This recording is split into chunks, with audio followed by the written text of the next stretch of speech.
तो बच्चों अब हम चैप्टर नंबर हमारा 6 और 7 समाप्त हो चुके। अब हम आगे देखते हैं चैप्टर नंबर 8। ठीक, देखो मैं बना रही वीडियो, ये वीडियो हमेशा यूट्यूब पे ही रहेगा, तो तुम्हें देखना, तुम एक बार समझ के एक आज देखो, एक क्लास 2 देखो, क्लास 3 देखो, फिर ऐसे देखते रहना। क्योंकि अब बाद में जो डाउट हो बाद में तुम कमेंट में करके पूछ सकते हो, कुछ भी कमेंट में जो समझ में ना आए उसको अच्छे से पूछ लेना। ठीक, इसलिए मैं बहुत डिटेल हर चीज़ को डिटेल में बता रही हूँ, लिख के इस बता रही हूँ। लिखने के अगर हम लिखेंगे अच्छे से, देखेंगे, फिर सुनेंगे तो हमें अच्छे से याद हो जाएगा। बाकी फिर ना समझ में आए तो कमेंट में उसको लिख देना, मैं उसको फिर एक बार समझा दूँगी। ठीक, तो आज हमारा चैप्टर नंबर 8 है। चैप्टर नंबर 8 हमारा क्या है? पवन, पवन या वायु, और दूसरा तूफान। जब हवाएं बहुत तेज चलती उसको बोलेंगे तूफान। उसके बाद चक्रवात, चक्रवात या साइक्लोन।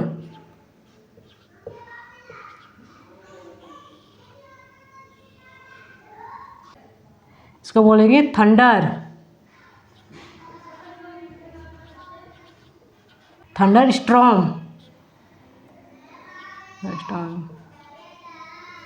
इसको बोलेंगे विंड।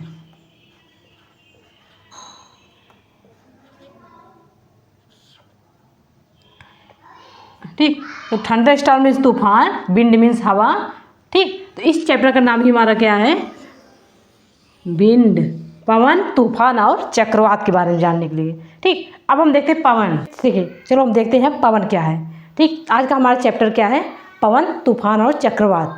ठीक, तो इसको विंड, विंड क्यों कहते हैं, तूफान क्यों कहते हैं, चक्रवात क्यों कहते हैं? देखो, विंड, तूफान, चक्रवात सब एक ही है, बस सबके स्पीड का अंतर है। कोई किसी गति बहुत तेज है, किसी सामान्य, किसी इतनी गति खतरनाक है कि उसके द्वारा जान माल की हानि, आर्थिक नुकसान, और कहीं कहीं इतना ज़्यादा बाढ़ भी आ जाता है कि वहाँ पे लोगों की जान भी जा सकती है। तो उसे आगे देखते हैं किसका क्या आता है, चक्रवात क्या है, तूफान क्या है। पहले हम देखते हैं पवन। पवन क्या है हमारी ये? ठीक, उदाहरण देखो पवन, पवन में क्या क्या आता है, देखो क्या क्या होता है। पहले पत्तियाँ हिलती है ना, पत्तियाँ हिलना, जैसे हम पत्तियाँ हिलते देखते हैं कहते हैं पवन चल रही है। जैसे हम हिलते हुए देखे पत्तियाँ, कहते तुरंत हवा चल रही है। कपड़े उड़ना, और क्या क्या होता है, और क्या क्या?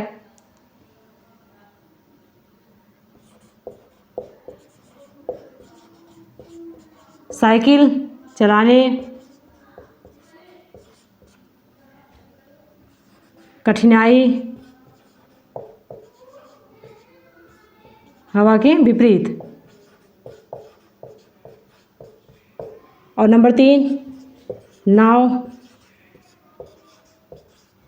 चलाने में कठिनाई, क्योंकि ये अभी हवा के विपरीत। ठीक, कभी कभी हम जब साइकिल चला रहे हैं तो साइकिल चला रहे हैं पूर्व दिशा में और हवा चल रही है पश्चिम की दिशा में, तो हम जिस तरफ साइकिल चलाते हैं तो हमें और ज़्यादा पॉडल मारने की ज़रूरत पड़ती है। क्यों? क्योंकि जो है हमारे हवा जो है हमारी साइकिल के विपरीत दिशा में चल रही है। और नाव भी, नाव पानी में चल रहा है, नाव पानी में जैसे हवा हम जा रहे हैं जिस तरफ, हवा उसके विपरीत दिशा में आ रही है, तो क्या हो जाएगा कि हमें और ज़्यादा पतवार ऐसे ज़्यादा तेज़ से चलानी पड़ेगी ताकि हमारी नावें अच्छे से चल सके। इसलिए नाविक जो होते हैं जिस तरफ हवा चल रही है उसी तरफ नाव को ले जाते हैं ताकि हमारा नाव जो है किनारे पर आसानी से पहुंच जाए। ठीक, और क्या देखते हैं? पतंग उड़ाते हैं। पतंग उड़ाएंगे ना, जब हवा चलेगी तभी पतंग उड़ाते हैं। कभी शांत हवा में पतंग उड़ाओगे, उड़ेगा ही नहीं, हमेशा बार बार नीचे चला आएगा। इसलिए जिस तरफ हवा होती है उसी तरफ पतंग उड़ाने से पतंग हमारी बहुत ऊंचाई तक जाएगी। ठीक, और क्या होगा? पक्षियाँ, पक्षी उसी दिशा में उड़ती जहाँ हवाएं चल रही। ठीक, पक्षी उसी दिशा में उड़ती है जिस तरफ हवाएं चल रही हैं, क्योंकि उस दिशा में चलने पर उनको वहाँ आसानी होती है। ठीक, वहाँ आसानी से उस दिशा में वह उड़ती रहती हैं। ठीक, अब पवन कैसे चलती है? पवन क्षैतिज दिशा में। तो पवन महसूस, देखो पवन महसूस हमें तब होगा जब ये क्षैतिज दिशा में चलेगी, क्षैतिज दिशा में। अब क्षैतिज क्या है? पहले क्षैतिज को समझो। क्षैतिज दिशा क्या है? क्षैतिज मतलब ऐसे सीधे,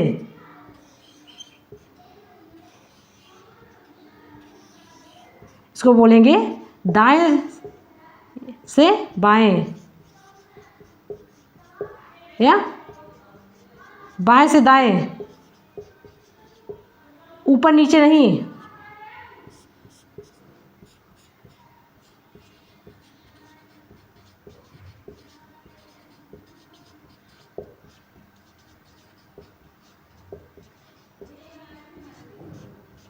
ठीक, ऊपर नीचे ऐसे ऐसे नहीं। ठीक, अगर हवाएं क्षैतिज ऐसे क्षैतिज दिशा में चल रही हैं ऐसे ऐसे, तो जाके हमें महसूस होगी। और अगर ऊपर नीचे चल रही तो हमें महसूस क्यों होगी? क्योंकि ऐसे हवा चली ऊपर, ऊपर चली गई, महसूस कैसे होगा? अगर वो क्षैतिज दिशा में चलेंगी तभी जाके हमें हवाएं महसूस होंगी। ठीक, तो ये है पवन क्या है, पवन कैसे चलती है, इसको हम डेली देखते हैं, पर पवन को सिर्फ हम महसूस करते हैं। उसको अगर कोई कहे जाओ 1 किलो हवा लेकर जाओगे, क्योंकि नहीं ले जा पाओगे, इसलिए एक पवन क्या है, सिर्फ हम उसको महसूस करते हैं। जैसे पत्ते हिली, हमें पता चला कि मौसम जो है पवन चल रहा है। जब हमें गर्मी ज़्यादा होती है, हवा चलता है तो क्या लगता है, हमें लगता है ठंडा मौसम आ गया, क्योंकि जब हवाएं चलेंगी तो जो है हमारे पसीने सब सूख जाते हैं। इसको ये गतिशील हवा को ही क्या बोलेंगे हम? पवन। ठीक, क्योंकि यह गति करती है। जो चीज़ गति करेगी उसी को हम क्या बोलेंगे? पवन। अब इसका लगभग कैसे चलती है? लगभग 50 से 70 किलोमीटर प्रति घंटे, 1 घंटे में इसकी गति होती है। 50 से 60 किलोमीटर प्रति घंटे। ठीक, तो पवन क्या है? ये पवन, पत्तियां हिलना, कपड़े हिलना, साइकिल चलाने में कठिनाई होना, जो उसे महसूस करते हैं उसको हम क्या बोलते हैं? पवन। पवन के गुण। ठीक, अभी हम देखें क्या क्या? क्षैतिज दिशा में चलना, क्षैतिज दिशा में चलना। और दूसरा गतिशील, देखें ना, गतिशील होती है, गति करना। नंबर 3 देखो, नंबर तीन क्या होगा? पवन गर्म होंगी तो ऊपर उठेंगी, ऊपर उठेगी। क्यों उठेगी?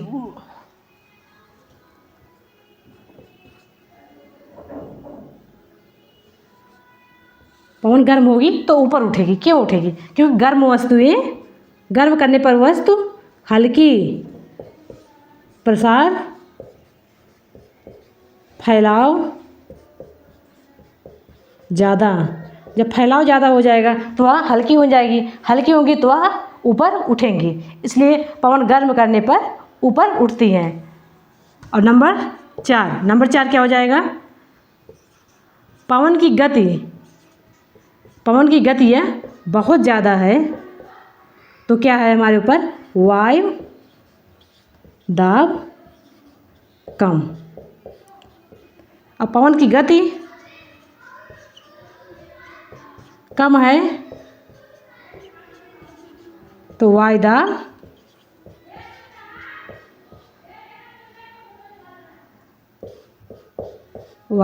ज़्यादा। अब समझते हैं। देखो, क्षैतिज है, क्षैतिज दिशा में चलती है, इसको हम समझा दिए। गतिशील कैसे है, इसको भी हम समझा दिए कि गति करेगी तभी हमें हवा महसूस होती। और पवन गर्म होगी तो ऊपर, कोई भी चीज़ गर्म होगी तो वह ऊपर अवश्य उठेगी। ठीक, चाहे देखो पानी को हम गर्म करते हैं तो भाप बन के ऊपर उठती है कि नहीं उठती है? ठीक, तो पानी को गर्म करें वह भाप बन के ऊपर उठती है। और पवन गति करेगी, मतलब पवन की गति बहुत तेज़ होगी तो वह वायु दाब कम लगाएगी। ठीक, जैसे साइकिल, अभी हम साइकिल चला रहे थे, फिर जो साइकिल पूर्व दिशा में चला रहे थे और हवा चल रही थी पश्चिम दिशा में आ रही थी, तो हमारे साइकिल पे जो दबाव लग रहा है कि हमारी साइकिल में और ज़्यादा ताकत लगाने पर ही साइकिल आगे बढ़ रही है, तो हमें साइकिल चलाने में कठिनाई महसूस हो रही है। क्यों हो रही है? क्योंकि जो हवा चल रही है वो हमारे ऊपर एक दबाव डाल रही है। ठीक, उस दबाव की वजह से हमें साइकिल चलाने में मुश्किल होती है। ठीक, लेकिन अगर हवा की वेग बहुत ज़्यादा होगी तो हमें साइकिल उड़ा देगी। दाब क्यों है? जब कोई चीज़ पे वायु का दाब कम हो जाएगा वह चीज़ उड़ जाएगी। इसलिए जब पवन की गति कम होगी तो वायु दाब कम हो ज़्यादा होगा, और पवन की गति बहुत तेज़ है तो वह चीज़ों को वायु दाब उसमें कम हो जाता है और यहाँ पे चीज़ें उड़ जाती हैं। कभी देखो पेड़ों को उखड़ना, पेड़ उखड़ जाता है क्यों? जब पवन बहुत तेज़ से होती है तो वह पेड़ को उखाड़ देगी, क्योंकि पेड़ का वायु दाब वहाँ पे कम हो जाएगा। ठीक, इसलिए अब नंबर 5, पवन हमेशा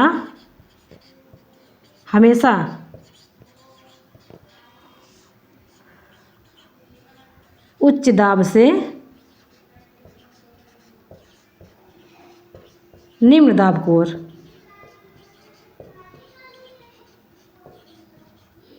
ठीक, उच्च दाब से हमेशा निम्न दाब की ओर। अब निम्न दाब क्या है?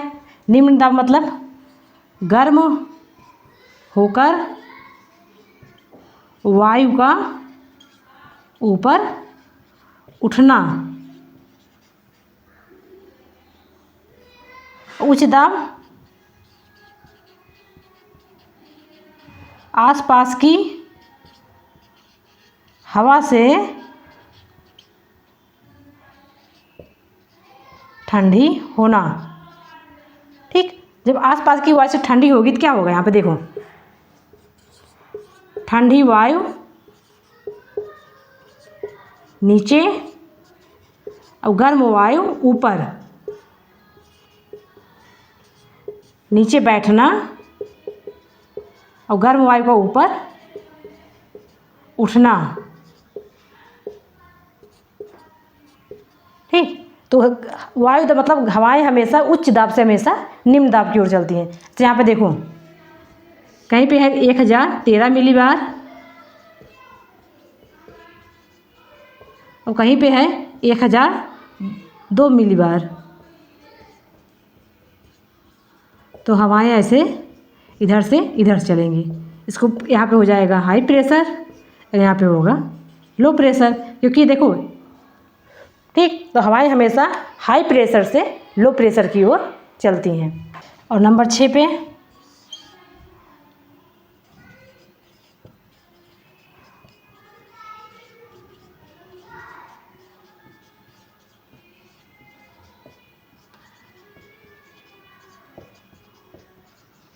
ठीक, तो वायु के धूल और धुआं ऊपर क्यों जाते हैं? ठीक, कभी सोचे वो धूल और धुआं ऊपर ही क्यों जाते हैं? और नीचे भी जा सकते हैं, वो ऊपर ही क्यों जाएंगे? क्योंकि जब हवा गर्म हुई वो ऊपर जाएगी तो ऊपर उस हवा में ही धूल और धुआं मिल जाएंगे, इसलिए वायु के साथ धूल और धुआं भी ऊपर चले जाते हैं। ठीक, इसीलिए धूल और धुआं वायु के साथ ऊपर जाते हैं। ठीक, तो ये था हमारी पवन क्या है, पवन चलती कैसे है, पवन क्यों चलती है, उसका प्रभाव हमारे जीवन में क्या क्या है। साइकिल हम चलाते हैं तो हमें कठिनाई महसूस होती है, नाव चलाते हैं कि हम हवा के विपरीत किसी भी दिशा में जाएंगे तो हमें कठिनाई महसूस होगी। हमें कभी कभी हवा बहुत तेज़ चल रही है और पैदल भी हम चल रहे हैं। ठीक, हवा बहुत तेज़ चल रही है, पैदल चल रहे हैं, हवा चल रही है पूर्व दिशा में, हम चल रहे हैं पश्चिम दिशा में, तो हमें चलने में भी कठिनाई होती है। ठीक, इसलिए पवन के गुण क्या? क्षैतिज गतिशील, पवन गर्म होकर ऊपर उठेगी, पवन गति करेगी, वायुदाब चलेगी, वायुदाब जो है वहाँ पे कम होगा, जहाँ पे पवन की गति बहुत ज़्यादा है वहाँ पे वायुदाब कम होगा, जहाँ वायुदाब कम हो, पवन की गति कम है वहाँ पे वायुदाब ज़्यादा होगा। ठीक, हमेशा उच्च दाब से निम्न दाब की ओर चलेंगी, धूल धुआं ऊपर ही जाते हैं, नीचे नहीं आते हैं। क्यों नहीं आते हैं? क्योंकि वायु के साथ यह ऊपर चले जाते हैं। ठीक, तो यह था हमारा पवन के गुण। चलिए, पवन धाराएं। ठीक, पवन धाराएं क्यों चलती हैं? देखो, पृथ्वी के असमान रूप से गर्म होने के कारण, असमान रूप से गर्म होने के कारण, पृथ्वी के असमान रूप से गर्म होने के कारण पवन धाराएं चलती हैं। ठीक, अब पृथ्वी के असमान रूप से गर्म कैसे होंगी इसको देखते हैं। ठीक, इसमें देखो पहले भूमध्य रेखा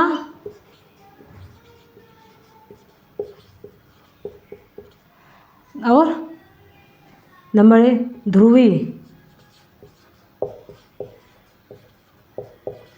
क्षेत्रों का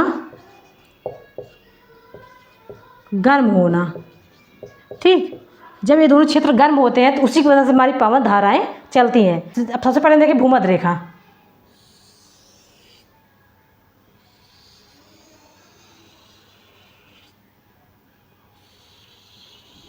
ये हमारी क्या है, भूमध्य रेखा।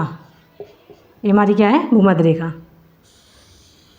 यहाँ पे है 30 डिग्री, इसको बोलेंगे 0 डिग्री। यहाँ पे भी हमारी क्या होती है, 30 डिग्री। ठीक, ये हमारी 30 डिग्री।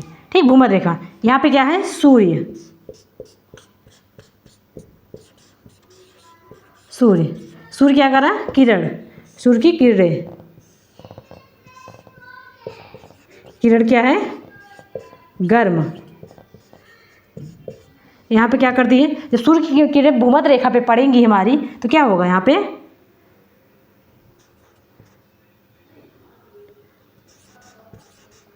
पवन को गर्म, और गर्म जब क्या होगा, गर्म होकर क्या हो जाएगा, यहाँ पे गर्म पवनें ऊपर उठेंगी। ठीक, जब गर्म पवन यहाँ से उठ जाएगी तो क्या हो जाएगा, यहाँ पे खाली हो जाएगा। ठीक, जब यहाँ की पवन गर्म होकर उठ जाएगी तो खाली हो जाएगा। खाली होने के क्या पड़ जाएगा कि यहाँ की अपेक्षा, तो जब देखो यहाँ पे पवन है ही नहीं, गर्म होकर ऊपर उठ गई, तो यहाँ इसको खालीपन को भरने के लिए यहाँ की हवाएं ऐसे ऐसे यहाँ पे आना स्टार्ट कर देती हैं। ठीक, इसी को बोलते हैं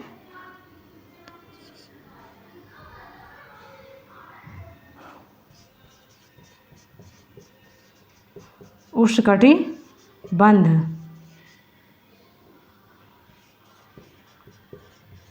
उपोष्णकटिबंध, तो उपोष्णकटिबंध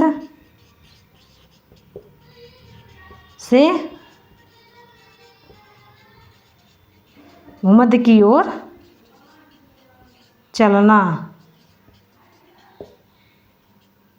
भूमध्य की ओर चलना, इसको क्या बोलते हैं हम, व्यापारिक पवन। तो पवन धारा देखो, पवन धाराएं हमारे कैसे चलती हैं, 30 डिग्री से 0 डिग्री की ओर। मतलब 30 डिग्री को बोलेंगे हम उपोष्ण ध्रुवी, मतलब उपोष्ण ध्रुवी। देखो ये हमारा दक्षिण भाग है, ये हमारा उत्तरी भाग है। ठीक, तो ये 0 डिग्री है, 0 डिग्री जो है हमारी उत्तर और दक्षिण को बांटती है। तो उत्तर ध्रुव में हमारी 30 डिग्री और दक्षिण दोनों में हमारी 30 डिग्री है। तो यहाँ पर सिर्फ समझो पवन धाराएं चलती कैसे हैं। ठीक, सूर्य था, सूर्य ने इस भूमध्य रेखा पर किरणें सीधी पड़ती हैं, तो वहाँ पे क्या हुआ, वहाँ की हवा को गर्म कर दिया। ठीक, यहाँ पे जब हवा गर्म हो गई तो वहाँ खाली हो गया, हवा गर्म होकर ऊपर उठ गई। जब आसपास की हवाएं खाली हो गई तो क्या हुआ, वहाँ की जो आसपास की हवाएं वहाँ पे आना स्टार्ट हो गई। तो क्या हुआ, हवाएं उपोष्ण ध्रुव से भूमध्य की ओर चलती हैं। ठीक, ध्रुव क्षेत्र में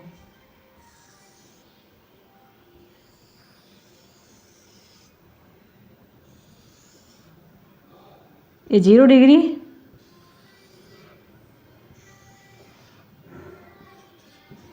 30 डिग्री, यहाँ 30 डिग्री। उत्तरी ध्रुव,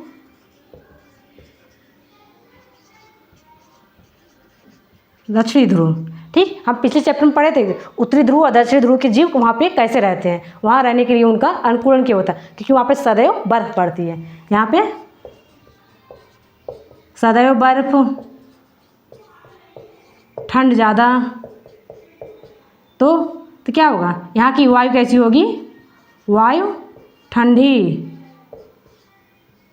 ठीक, और यहाँ के देखो ये है 60 डिग्री, ये है 90 डिग्री। 60 डिग्री क्या हो जाएगा यहाँ पे, इसकी अपेक्षा में, अपेक्षा मतलब तुलना, तुलना में गर्म। ठीक ठीक, जो सदैव जहाँ जहाँ बर्फ पड़ती है हमेशा उसकी अपेक्षा में 60 डिग्री क्या है हमारा, गर्म है। तो गर्म होकर क्या होगा, यहाँ की वायु ऊपर उठेगी। तो क्या होगा, जब वायु ऊपर उठेगी तो क्या हो जाएगा, यहाँ खाली, तो आसपास की वायु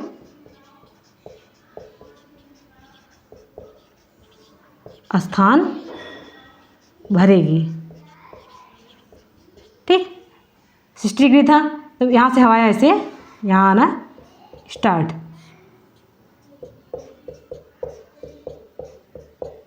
ठीक, तो ऐसे यहाँ पे जाएंगे। इसको बोलते हैं उपध्रुवी क्षेत्र। तो यहाँ हवाएं कैसे चल रही हैं, ध्रुव से उपध्रुव की ओर। तो हमारी हवाएं कैसे चल रही हैं, देखो सबसे पहले पवन के, पृथ्वी के असमान रूप से गर्म होने के कारण एक पवन की धाराएं चलती हैं। अब पवन की धाराएं पृथ्वी असमान रूप से गर्म कैसे होगी, फिर देखो पृथ्वी कहीं पे गर्म ज़्यादा हो रही है। ठीक, जैसे भूमध्य रेखा पे गर्म ज़्यादा हो गई तो वहाँ की वायु उठ गई। ठीक, जब वायु उठ गई तो वहाँ की आसपास वायु आके वहाँ पे उनका स्थान भरेंगी। तो जहाँ से वह आई है वहाँ क्या हो जाएगा, हाई प्रेशर। ठीक, ये हाई प्रेशर, यहाँ पे क्या हो जाएगा, लो प्रेशर। जब पवन गर्म होकर ऊपर उठ गई तो क्या हो गया, यहाँ पे निम्न दाब हो गया। निम्न दाब मतलब गर्म होकर वायु ऊपर उड़ गई। फिर जब इस वायु यहाँ पे है ही नहीं तो उस वायु को स्थान भरने के लिए कोई तो वायु आएगी, उसकी अपेक्षा में जो हाई प्रेशर की उच्च दाब की वायु है वहाँ आएगी, इसलिए यहाँ पे उच्च दाब हो जाएगा। यहाँ पर भी देखिए इस सदैव जो उपध्रुव है वहाँ पे हमेशा ठंड पड़ता है, उसकी अपेक्षा में जो नीचे वाले क्षेत्र हैं वहाँ पे थोड़ी गर्म रहेगी। तो इसकी अपेक्षा में थोड़ा ये गर्म होता है, फिर गर्म होकर यहाँ पे उसकी वायु ऊपर उठ जाएगी। फिर तो उस वायु को स्थान भरने के लिए ध्रुव की वायु नीचे आएगी, क्योंकि यहाँ ठंडी है, ठंडी वायु हमेशा नीचे जाती है। ठीक, यह देखो कभी, देखो गर्म वायु ऐसे ऐसे ऊपर,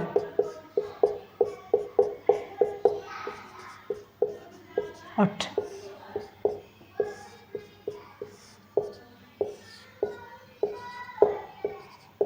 ठंडी वायु स्थान लेगी। ठीक, तो गर्म वायु ऊपर उठेगी तो उसके स्थान पर ठंडी वायु आएगी, उसकी अपेक्षा में ठंडी वायु आएगी। तो यह था हमारे भूमध्य रेखा में हवाएं कैसे चलती हैं। हमारे भूमध्य रेखा हमारी हवाएं मतलब उपोष्ण कटिबंध से भूमध्य की ओर चलती हैं, इसको व्यापारी पवन बोलते हैं। यहाँ पे ध्रुव से उपध्रुव की, देखो इसे 60 डिग्री या 60 डिग्री पे जो है इसको बोलते हैं उपध्रुवी, और 90 डिग्री को ध्रुव बोलते हैं। तो ध्रुव से उपध्रुव की ओर चलती है, इसी को बोलते हैं पछुआ पवन।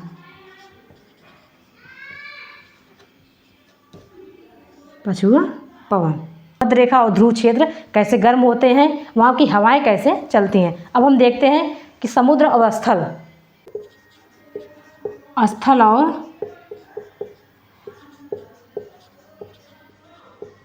समुद्र जल का गर्म होना। ठीक, स्थल और समुद्र का गर्म होना। कभी कभी देखो हम जो सड़कों पर जाते हैं, सड़क इतनी ज़्यादा गर्म होती है, वहीं पर थोड़ा पानी गिरा दिए तो हमें गर्म का महसूस होता है। क्यों, क्योंकि जो है स्थल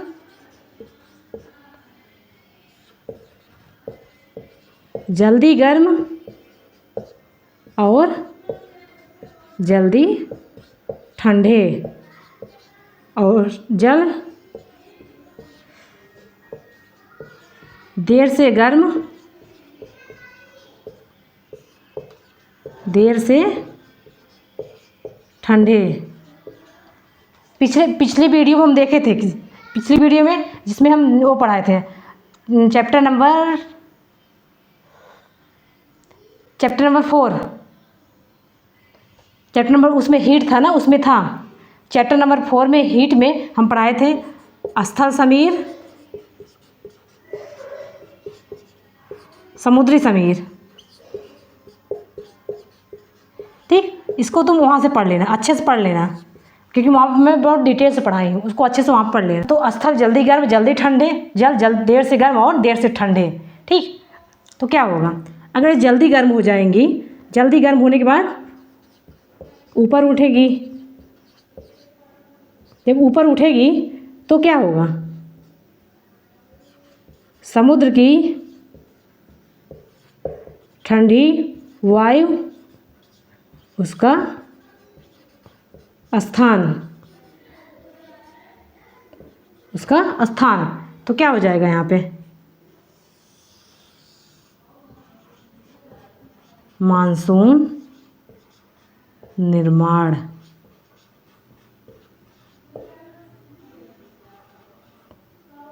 ठीक ठीक, स्थल बहुत तेजी से गर्म हुआ, ये कब होगा हमारे, जब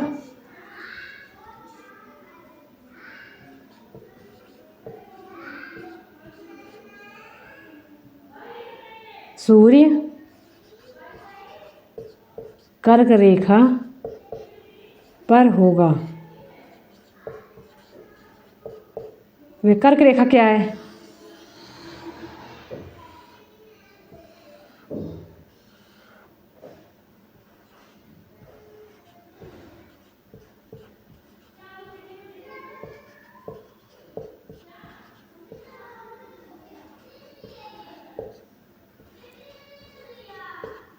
ठीक। अब कब होता है मानसून निर्माण, जून जुलाई।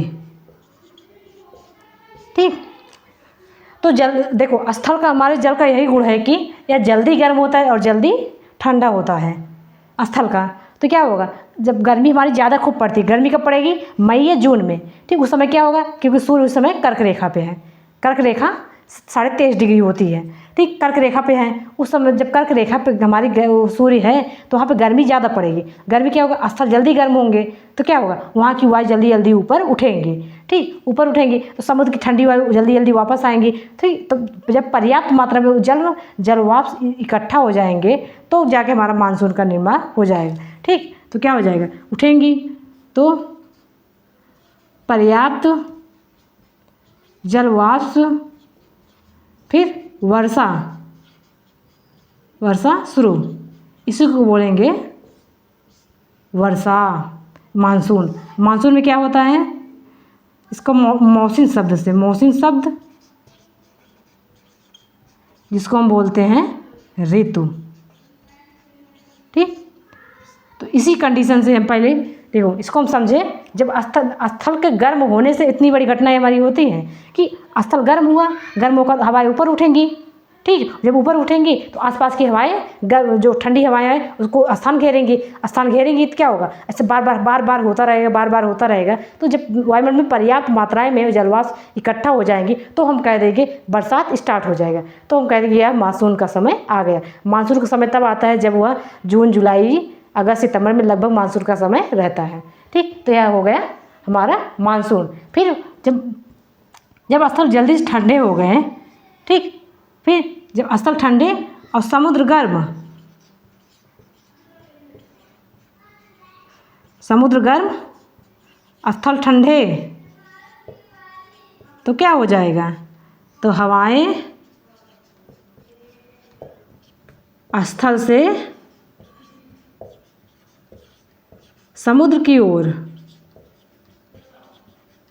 तो हवाएं क्या हमारी स्थल से समुद्र की ओर चलेंगी तो क्या हो जाता है, हमारा मानसून समाप्त। ठीक, ये हमारा होता है सर्दियों के महीने में,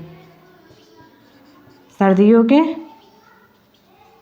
महीने में ये हमारा होता है सर्दियों के महीने में। ठीक, सर्दियों में क्या होगा, ठीक, जब ठंड खूब पड़ेगी तो स्थल हमारे खूब ठंडे हो जाएंगे। जब ठंडे हो जाएंगे, अब जल्दी गर्म नहीं होता है तो स्थल की अपेक्षा समुद्र गर्म है। जब समुद्र गर्म है तो वहाँ से क्या होगा, समुद्र गर्म है, स्थल ठंडे हैं, तो हवाएं कैसे चलती हैं, ठंड से गर्म की ओर।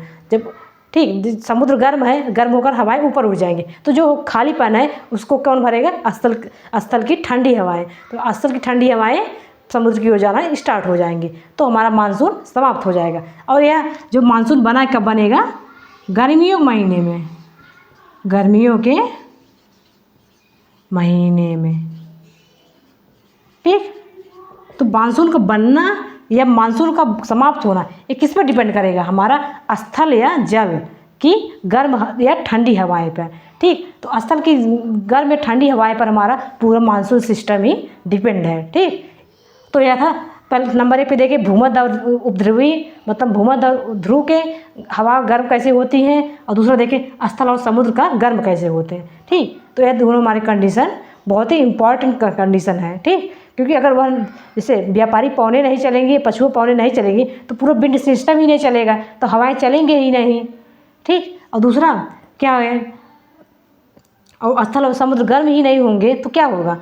सब कुछ स्थिर रहेगा, अब बरसात होगी ही नहीं, जब बरसात नहीं होगी फसलें सूख जाएंगी। तो पवन का गर्म होना, ठंडा होना बहुत ज़्यादा इम्पॉर्टेंट है। क्या हम पूरा कंप्लीट कर चुके हैं कि मौसम क्या है, वो पवन कैसे होता है, गतिशील होती है पवन जो है, जिसमें क्या कहते हैं, जो हमेशा मतलब उच्च दाब से हमेशा निम्न दाब की ओर चलेगी। उच्च दाब क्या हो गया? अपने आसपास की वायु की अपेक्षा वह थोड़ा ठंडी होगी, इसलिए उसको क्या बोलेंगे हम? उच्च दाब। और जो है निम्न दाब से जो आसपास की वायु की अपेक्षा थोड़ा गर्म हो, क्योंकि गर्म वायु हमेशा ऊपर उठती है। तो पवन में क्या? गर्म वायु ऊपर उठेगी और ठंडी वायु नीचे आएगी, ठीक। इस प्रकार हवाएं चलना स्टार्ट होती हैं। और हम पृथ्वी पर देखिए भूमध्य रेखा पर क्यों चलती हैं? क्योंकि भूमध्य रेखा पे जो हवाएं हैं, जब सूर्य गर्मी ज़्यादा वहाँ पर पड़ती है तो वहाँ की गर्म हवाएं ऊपर उठने लगती हैं, फिर आसपास की वायु उस स्थान को घेरना स्टार्ट कर देती है। स्टार्ट कर देंगे तो पवन हवाएं चलना स्टार्ट हो गई, इसलिए हवाएं जो है उस मतलब उपोष्ण कटिबंध से हमेशा भूमध्य की ओर चलती हैं, जिसको क्या बोलेंगे? व्यापारी पवन। और स्थल और जल में देखेंगे, स्थल और जल क्या हो गया? स्थल हमेशा बहुत जल्दी ठंडा होता है और बहुत जल्दी ही गर्म, और समुद्र बहुत जल्दी ही देर से गर्म होते हैं और वो देर से ठंडे, ठीक। इसी वजह से हमारे मानसून आते हैं, ठीक। क्योंकि गर्मियों में स्थल इतना गर्म हो गया, इतना ज़्यादा गर्म हो गया कि गर्म वायु ऊपर उठ गई, फिर उस वायु के स्थान भरने के लिए समुद्र की ठंडी वायु आती हैं, ठीक। इसलिए हमारे गर्मियों में देखो जून और जुलाई के महीने में बरसात स्टार्ट हो जाता है, ठीक। तो अब हम आगे देखते हैं तड़ित झंझा। क्या देखेंगे हम? तड़ित झंझा। इसे तड़ित झंझा को हम क्या बोलते हैं? तूफान। तूफान देखे हो ना?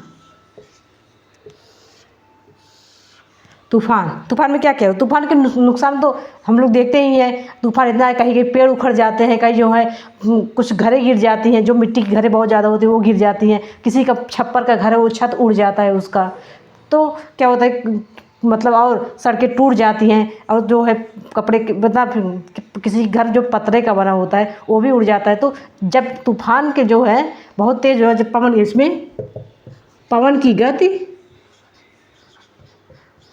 गति बहुत ज़्यादा, लगभग 150 किलोमीटर प्रति घंटा, 150 किलोमीटर प्रति घंटा। तो पवन की गति जब बहुत ज़्यादा तेज़ हो उसे हम क्या बोलेंगे? तड़ित झंझा, ठीक। चलो देखते हैं तड़ित झंझा होता कैसे है। पहले क्या हुआ? गर्म वायु क्या होती है? सबसे पहले क्या होगी? उठेगी गर्म वायु, हल्की, इसलिए उठेगी, ऊपर उठेगी, ठीक। क्या हुआ? अगर तड़ित झंझा में क्या होगा कि गर्म वायु ऊपर उठेगी।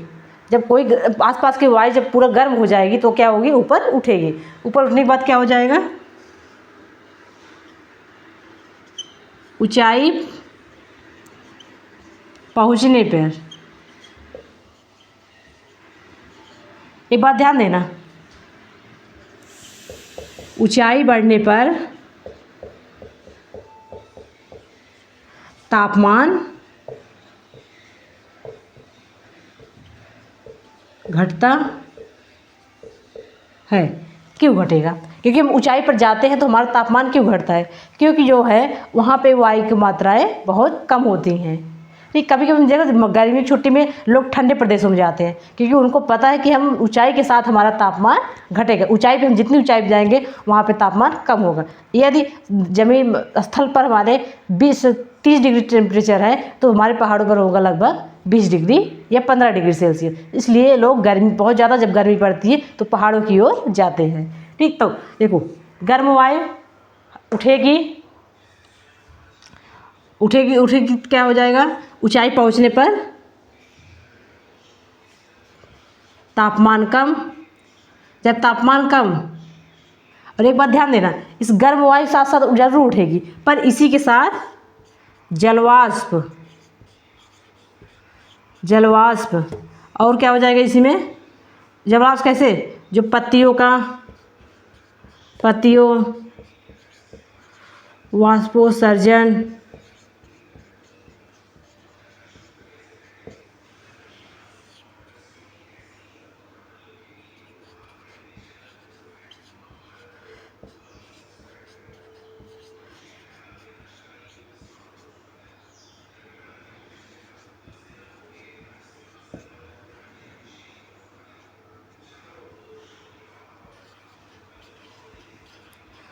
जल गर्म होने पर भाप बननी है।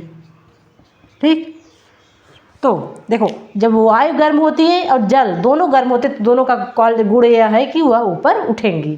ठीक, जल क्या होगा? गर्म है, ये भी ऊपर उठेगा। तो वायु गर्म है तो ये भी उठेगी ऊपर। तो क्या हो जाएगा यहाँ पे? क्या पहुँचेगा? यहाँ पे वायु भी है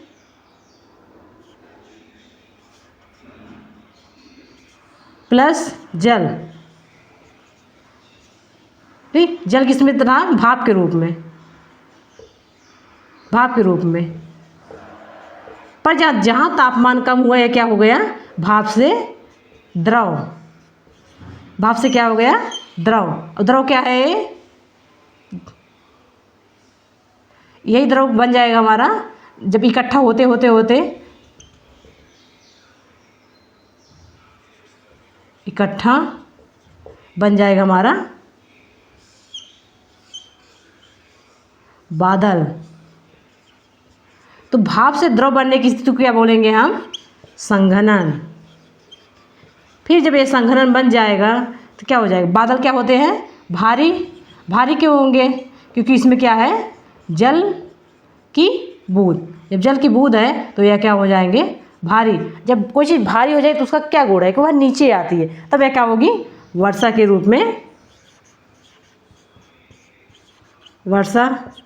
रूप में नीचे आना। ठीक,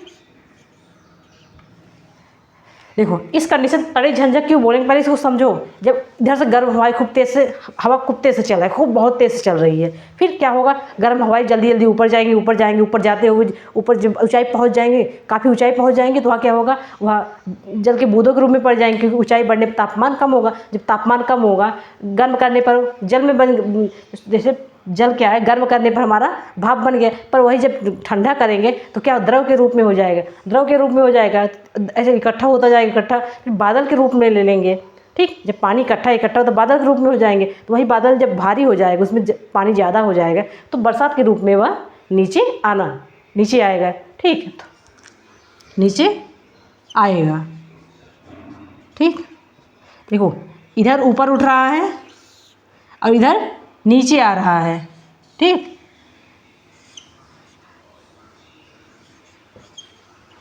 और यहाँ पवन की गति तेज है, पवन की गति बहुत तेज है। ठीक, और जल नीचे बहुत तेजी से आ रहा है। ठीक, पवन गति बहुत ज़्यादा तेज है, जल नीचे ज़्यादा आ रहा है। तो दोनों क्या होगा? जब दोनों के बीच घर्षण होगा, इसी घर्षण से हमारा क्या हो जाएगा? बिजली तड़कना। इसी को हम बोलते हैं बिजली तड़कना। ठीक, सुनते ना कि बिजली बहुत तेज, खूब तेज हवा भी चल रही, बरसात भी हो रही है, उसी में बिजली तड़क भी रही है। कैसे तड़क रही है? क्योंकि तीनों कंडीशन एक साथ क्रियाएं हो रही हैं कि हवा तेज़ी से ऊपर उठ रही है, ऊपर से और जो है बरसात भी हो रही है नीचे। जब जल और जैसे जल बहुत नीचे तेज़ी से आ रहा है और वायु बहुत ऊपर से हो रही है, जब दोनों बीच घर्षण होगा तो बिजली उत्पन्न हो जाएगी। ठीक, और इसका क्या हो गया? 4 लाख वोल्ट, इतना खतरनाक होता है बिजली ये। 4 लाख वोल्ट पैदा, जो बहुत खतरनाक, सबसे खतरनाक। ठीक, ये बहुत ज़्यादा खतरनाक होता है क्योंकि घर की बिजली नीचे से तार भी पकड़ लेते हैं तो हमें कितना तेज करंट लगता है। ठीक, कोई भी तार खुला हो हल्का सा पतला सा, उसको भी हम अगर टच करेंगे तो हमें जैसे लग रहा है बहुत तेज करंट मारी। और जहाँ 4 लाख वोल्ट गिरेगा किसी के ऊपर या किसी पेड़ पर, उसका क्या हाल होगा? ठीक, इसलिए जो जिसको करंट मारता है बिजली, जब जिसके ऊपर कभी कभी बाई चांस गिर भी जाती है, उसका तुरंत देहांत हो जाएगा, उसकी तुरंत मृत्यु हो जाएगी और उसका शरीर पूरा काला पड़ जाता है। ठीक, तो यह था हमारा तड़ित झंझट। तड़ित झंझट क्या क्या होगा? इसमें पवन उठना, बरसात होना और बिजली तड़कना। तो एक कंडीशन हमारे तीनों एक साथ जब होते हैं बहुत तेज गति से, तो इसे क्या बोलते हैं हम? तड़ित झंझा या तूफान। तो ये समझ में आया ना तड़ित झंझा क्या होता है, तूफान क्यों बनते हैं। तूफान जब पवन की गति हमारी सामान्य चल रही है तो हम उसे पवन बोल देंगे, उसमें काफ़ी मतलब हवा भी चलती है, सुहावना भी लगता है कि पेड़ पत्तियाँ हिल रही हैं, हवा अच्छी चल रही है, तो मौसम ठंडा भी हो जाता है। पर वही चीज़ जब पवन की गति बहुत ज़्यादा तेज़ हो जाएगी तो वह तूफान का रूप ले लेंगी। ठीक, उस तूफान में उसकी कंडीशन ऐसे बन जाएगी, हवा तेज़ी से उठ रही है और बिजली पर तड़क रही है। ठीक, अगर जलवाष्प ना बने, अगर जलवाष्प नहीं है तो भी हवा बहुत तेज से चलेंगी, तब बरसात की संभावना नहीं है। अगर जलवाष्प उसको मिल गया तो बरसात होगी, अगर जलवाष्प उसको नहीं मिले बरसात नहीं होगी। ठीक, लेकिन हवा जब तेज़ चलेगी तो हवा का काम ही है ऊपर उठेगा। ठीक, मतलब इसके नुकसान और इससे बचाव, इससे नुकसान और इससे बचाव। ठीक, चलो नुकसान। ठीक है, पवन बहुत धीरे धीरे चल रही थी तो हमें अच्छा लग रहा था, मतलब ठंडी हवाएं मिल रही थी। ठीक, और हवा चल रही थी, पत्तियां हिल रही थी, तो जो है हर चीज़ अच्छा लग रहा था, मौसम ठंडा हो गया था। पर जब यही हवा बहुत तेज़ चलेगी क्या हो जाएगा? बहुत तेज़ चलेगी कोई भी चीज़ क्या होगा? तब इमारत, मकान आदि को नष्ट। ठीक, अब इसी पवन साथ में चले, बरसात भी ज़्यादा हो तो क्या हो जाएगा? बाढ़ भी आ सकता है, बाढ़ भी होंगे, क्या हो जाए? पेड़ पौधों का उखड़ना, क्षति। और क्या हो जाएगा? इसी से क्या आ जाएगा? सड़क, पुल आदि का टूटना। तो बहुत चीज़ मतलब बहुत सारी चीज़ें समाप्त खराब हो जाएंगी, आर्थिक नुकसान भी होगा, कुछ लोगों का जान भी जा सकता है। ठीक, जान या मृत्यु भी कुछ व्यक्ति का। ठीक, तो तड़ित झंझा से हमें ये सब हमारे नुकसान है, क्योंकि हवाएं जब सामान्य चलेंगी तो हमारे लिए फ़ायदे हैं, जब वही बहुत तेज़ चलेंगी तो क्या हो जाएगा? जब कोई चीज़ जब ज़रूरत से ज़्यादा हो जाएगा उसका नुकसान ही है। ठीक, हवाएं चलेंगी, ठीक, कोई भी चीज़ उड़ जाएगी, कपड़े डालते देखो ना, कपड़े डालते हैं तो कपड़ा उड़ कहीं और चला जाएगा, छप्पर किसी का छप्पर है, छप्पर उड़ जाएगा। ठीक, अब बचाव क्या सकते हैं? बचाव में अगर सुरक्षित स्थानों पर जाना। ठीक, अगर हम तड़ित झंझा का समय है, पवन बहुत तेज़ चल रही है, बरसात भी हो रही है, तो बिजली भी चमक रही है, तो हमें अगर कहीं जा रहे हैं गाड़ी में है तो गाड़ी से उतरकर हमें कहीं सुरक्षित स्थान पर चला जाना चाहिए। ठीक, और बाइक भी चला रहे हैं, कुछ भी चला रहे हैं, गाड़ी चला रहे हैं, 4 व्हीलर चला रहे हैं, कुछ भी, वहाँ से उतरकर हमें एक सुरक्षित स्थान पर चला जाएंगे। पर यहाँ देखो, बड़े पेड़ों के नीचे नहीं जाना या खड़ा। ठीक, बड़े पेड़ों के नीचे खड़ा नहीं होना चाहिए। ठीक, हम एक बार अभी जल्द ही में न्यूज़ पढ़ रहे थे, न्यूज़ में हम देख रहे थे, टीवी में दिखाई दे रहा था कि 3 दोस्त बाइक से जा रहे थे। 3 दोस्त बाइक से जा रहे थे, तो बिजली चमकी, बरसात भी हो रही थी, हवा भी बहुत तेज़ से चल रही है। तो क्या हुआ, वह सोचे कि जब हम मतलब हवा तेज़ चली तो गाड़ी चल ही नहीं रही थी आगे, तो वह रुक गए, रुक कर किसी पेड़ के नीचे बैठ गए। ठीक, बैठ गए या खड़े रहे, बैठ गए, तो क्या हुआ, बिजली चमक ही रही थी, उस पेड़ पर बिजली उतर गई। क्या हुआ, 3 के 3 दोस्त का मृत्यु हो गया। इसलिए अगर बचाव में हमें सबसे पहले पेड़ों वेड़ों के नीचे नहीं खड़ा होना चाहिए, क्योंकि पेड़ में नमी भी है और पेड़ हिलते भी हैं, फिर पेड़ क्या हो, जड़ से उखड़ भी सकते हैं। और दूसरा, अगर उस पर बिजली उतर गई तो बिजली का कितना होता है, 4 लाख वोल्ट, यह इतना खतरनाक होती है, जिसके ऊपर पड़ेगी उसका बचना नामुमकिन है। ठीक, तो यह हमारा तड़ित झंझावात। ठीक, पवन सामान्य चलेगी उसको पवन बोल देंगे, फिर वही जब बहुत ज़्यादा तेज़ हो जाएगी उसको बोल देंगे तूफान, पर और भी तेज़ हो जाएगी और समुद्रों में ऐसे जब चक्रवात का रूप लेगी, जब हवाएं चक्करदार ऐसे घूमने लगती है तेज तेज, तब उसको बोलते हैं चक्रवात। अब देखते हैं ठीक, ये हमारा चैप्टर पवन, तूफान, चक्रवात सिर्फ 3 शब्दों से बना है, पर इसको समझने के लिए हमें पवन को पहले समझे। पवन को समझ जाएंगे तो तूफान क्या, चक्रवात उसी का एक बनने का उसी का तरीका है, क्योंकि हवा गर्म होगी, सब में हो, देखो सब में, चाहे चक्रवात हो, चाहे तूफान हो, चाहे पवन हो, गर्म हवाएं ऊपर उठेंगी तो उठेंगी, जब गर्म हवाएं ऊपर उठेंगी तो ऊंचाई पर जाएंगी, वह बूंद के रूप में बन जाएगी, बूंद की बरसात होगी। तो ये कंडीशन हमेशा होगी कि गर्म हवाएं हमेशा उठेंगी। तो पहले देखो, चलो, चक्रवात बनता है, चक्रवात हमेशा समुद्रों के ऊपर, समुद्रों के ऊपर बनते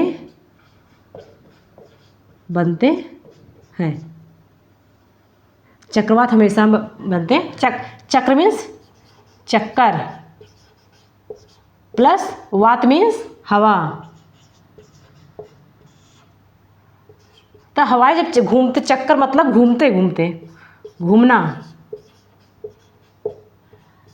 जब हवाएं घूमते हुए हवा का चक्कर लगाने लगे तो उसे क्या बोलेंगे हम, चक्रवात। ऐसे बवंडर सुनिए, बवंडर, बवंडर जब देखते नहीं, पत्तियाँ एक साथ, पत्ती पूरा ऐसे ऐसे ऐसे गोल गोल घूमने लगी, पर वो बहुत छोटा मोटा होता है कि बवंडर, जिसे बोलते हैं कि देखो बवंडर आ गया। ठीक, तो ऐसे बवंडर में थोड़ी सी पत्तियाँ झुंड बना के ऐसे ऐसे घूमती रहती, पर ये चक्रवात जो है हमेशा समुद्र के ऊपर बढ़ेंगे, इतने बड़े बड़े विशाल होते हैं कि यह कम से कम कई कई किलोमीटर तक घूमते रहते, कई किलोमीटर में यह फैले हुए रहते हैं। देखो, अब देखो पहले कैसे समुद्र में है, समुद्र में क्या है, पानी, पानी है कि नहीं। ठीक, पानी को क्या किए, गर्म। ठीक, पानी गर्म होगा नहीं, देखो पानी को गर्म, गर्म करने में उष्मा दिए कि नहीं दिए, उष्मा या हीट, हीट दिए कि नहीं दिए। किसी चीज़ को हम गर्म करेंगे तो हीट देंगे कि नहीं देंगे, हीट देंगे क्या हो जाएगा, या भाप बन जाएगा। ठीक, ठीक, जब ऊंचाई पे गया, जब ऊंचाई पे जाएगी तो क्या बन जाएगा, द्रव। ठीक, ठीक, द्रव बना, प्लस इसमें उष्मा बच, उष्मा कहाँ गई, वायुमंडल में, उष्मा कहाँ गई, वायुमंडल में।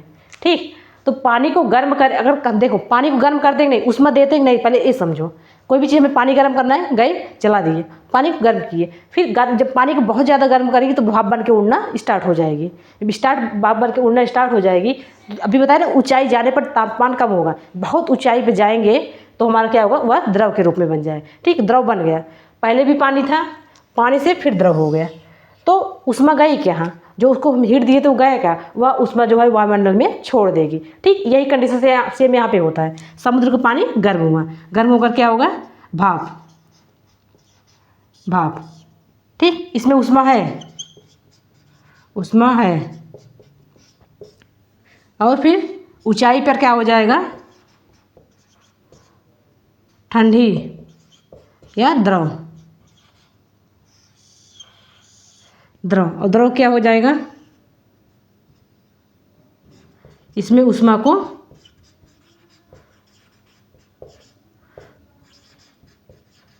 वायुमंडल में छोड़,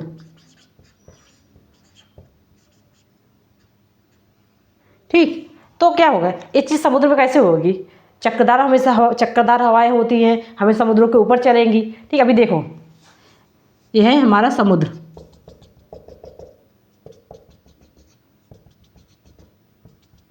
यह है समुद्र, पानी गर्म गर्म, तो क्या हुआ, ऐसे ऊपर ऊपर, ऐसे ऊपर उठेंगे, गर्म उठना, फिर क्या होगा, फिर यहाँ पे जब ठंडी, इसको क्या बोलेंगे, बादल, तो ये क्या हो जाएगा यहाँ पे, वर्षा, ठीक। फिर यहाँ पे क्या हो जाएगा, बरसात, ठीक। यहाँ लो प्रेशर, यहाँ हाई प्रेशर, यहाँ क्या है, निम्न दाब, ठीक। देखो गर्म हवा, जहाँ गर्म हवाएं होती वहाँ पे क्या होगा, निम्न दाब। फिर देखो गर्म हवाएं ऊपर उठी, फिर जो है ठंडी हवाएं, जो यहाँ ठंडा होगा, ठंडा होकर बादल, बादल क्या होगी, वर्षा की है, ठीक। ऐसे यहाँ पे वर्षा होती रहती है, ठीक। ऐसे यही कंडीशन चक्रवात में बनता है। पर जब यही हवाएं, जब तेज हवा, लगभग कितना होगा, 200 किलोमीटर प्रति घंटे, ठीक। तूफान में 150 किलोमीटर था, पर इसमें 200 किलोमीटर, 250 किलोमीटर और भी ज़्यादा हो जाते हैं, ठीक। तो क्या हो जाए, चक्रवात हो जाएगा। जब पहली बात देखो, एक समुद्र के ऊपर जब गर्मी बढ़ेगी तो एक कंडीशन होगा, ठीक। हवाएं ऊपर जाएंगी, बादल बनेगा, पानी बरसात होगी। पर जब यही हवाएं जब 200 किलोमीटर के ऊपर स्पीड में चल रही हैं तो क्या होगा, यही पानी हवाएं सब मिलकर ऐसे ऐसे हवा को घुमाने लगेंगी, ठीक। तो ऐसे ऐसे घूमना स्टार्ट, ठीक, ऐसे ऐसे घूमना स्टार्ट, ऐसे ऐसे घूमना स्टार्ट कर देंगे,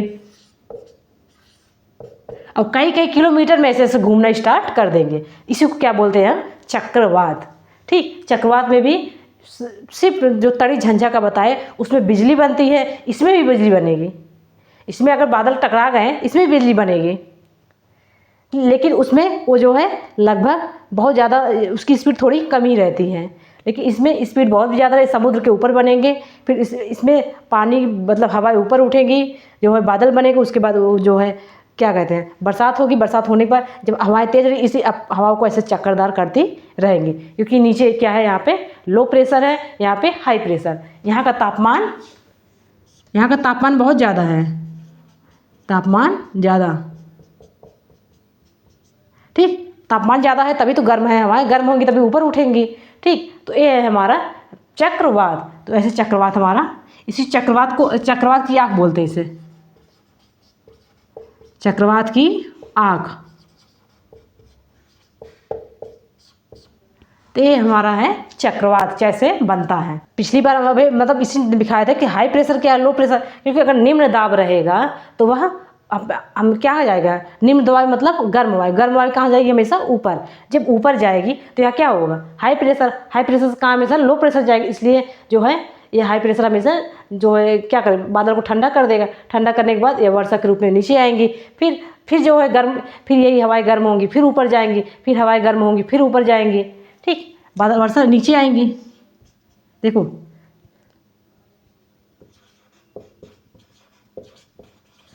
नीचे आती हवा गर्म, ठीक। देखो हवा ऊपर गई, गर्म थी, गर्म हवा थी, ऊपर गई, फिर ठंडी हुई, नीचे जा, फिर वो नीचे आई, वर्षा हुई, फिर गर्म हुई, ऐसे ऐसे फिर घूमते रहते हैं। फिर यही देखो ऊपर गया,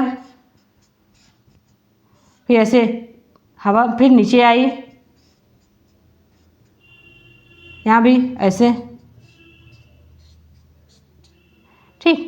तो जो एक गोलाकार चक्कर हो गया, गोलाकार चक्कर, ठीक। गोलाकार चक्कर के रूप में हवाओं को चलना, समुद्र के ऊपर चक्कर खाते हुए, पानी उठाते हुए और जो है हवा ऊपर जाते हुए, बरसात होते हुए कई कई किलोमीटर में ही इसको हम बोल देंगे चक्रवात। ठीक। यह बहुत खतरनाक होता है क्योंकि समुद्र क्या हो, समुद्र का पानी लहरें बहुत ऊंची ऊंची उठ जाती हैं, बहुत ऊंचाई तक उठेंगी। वहाँ उसके संपर्क में आने वाले कई जो मतलब जो मछुआरे मछली पालते हैं समुद्र में, वो भी आ जाते हैं कहीं पे। और जो है वो उसके मतलब समुद्र के आसपास के जो घरें बने रहती हैं, इतनी ऊपर लहरें उठी हैं, उस लहरें उस घरों को भी अपने चपेट में ले लेंगे, तो इससे जान माल की भी क्षति होती है।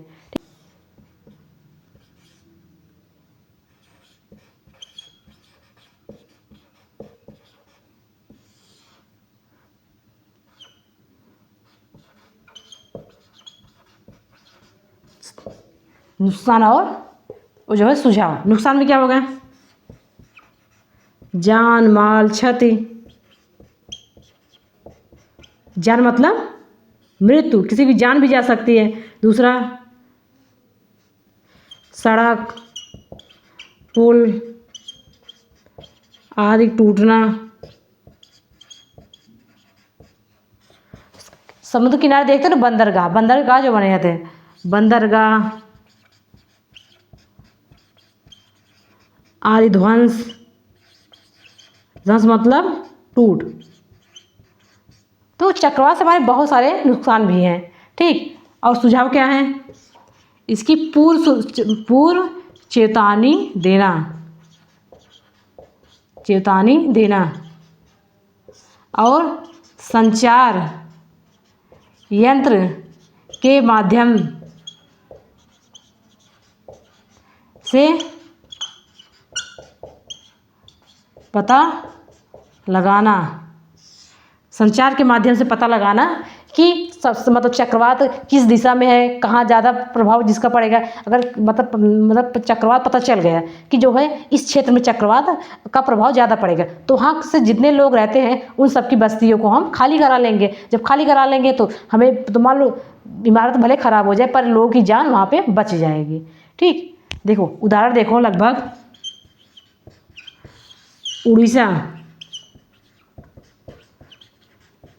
उड़ीसा में लगभग हर साल चक्रवात आता है। ठीक। और लगभग कहाँ पे आते हैं चक्रवात? लगभग तटीय क्षेत्रों में ज़्यादा आते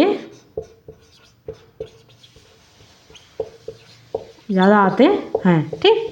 चक्रवात जो है ना तटीय क्षेत्रों में ज़्यादा आएंगे क्योंकि देखो अभी हम बताएं, सबसे पहले देखो समुद्र के ऊपर बनते हैं तो तटीय क्षेत्र में क्यों आएंगे? तटीय क्षेत्र में समुद्र है, समुद्र से जलवाष्प ऊपर उठेगी, गर्म होगी ऊपर, फिर जो है हवा तेज रहेगी तो चक्करदार हवाएं चलती रहेंगी, लहरें ऊपर ज़्यादा उठेंगी।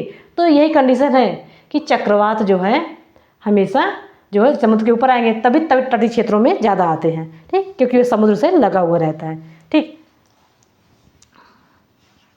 तो यह था हमारा चक्रवात। तो तूफान क्या कहते हैं, पवन किसे कहते हैं, चक्रवात किसे कहते हैं, चक्रवात बनता कैसे है, इसका नुकसान क्या है, इससे बचा कैसे जाता है, इसकी पूर्व सूचना से द्वारा। ठीक। रडार लगा रहता है, अब आजकल रडार भी रहता है, रडार के माध्यम से हमें चक्रवात की पता चलता है। ठीक। अब आप भी आजकल देखो मोबाइल में देखे हो नहीं कि अलर्ट देते हैं, 48 घंटे पहले अलर्ट देंगे कि आज आपके गांव मतलब आपके ज़िलों में इतनी तेज़ वर्षा होगी, इतना तेज़ हवा चलेगा, बरसात 90% की संभावना है। तो ये सब सूचना जो अलर्ट मिल रहा है, ठीक यही है कि संचार एवं यंत्र के माध्यम से ही हमें पता चल रहा है कि इतनी तेज़ से हवाएं, इतनी गति रहेगी, हवाएं की गति इतनी रहेगी, बरसात होगी और नहीं होगा, मतलब यहाँ का तापमान कितना रहेगा। तो ये सब हमें संचार माध्यम के माध्यम से मिल रहा है। ठीक। तो हमें चक्रवात क्या है समझ गए। ठीक। अगला चैप्टर हमारा क्या है? चैप्टर हमारा है मृदा, सॉइल, जिसमें हम जिसकी फसल हम खाते हैं, कुछ भी खाना अनाज खाएं तो जिसमें वो उगता है उसी को क्या बोलते हैं? मृदा। ठीक। उसको मृदा देंगे। तो चैनल को सब्सक्राइब करो। Thank you so much. आगे हम देखते हैं कल।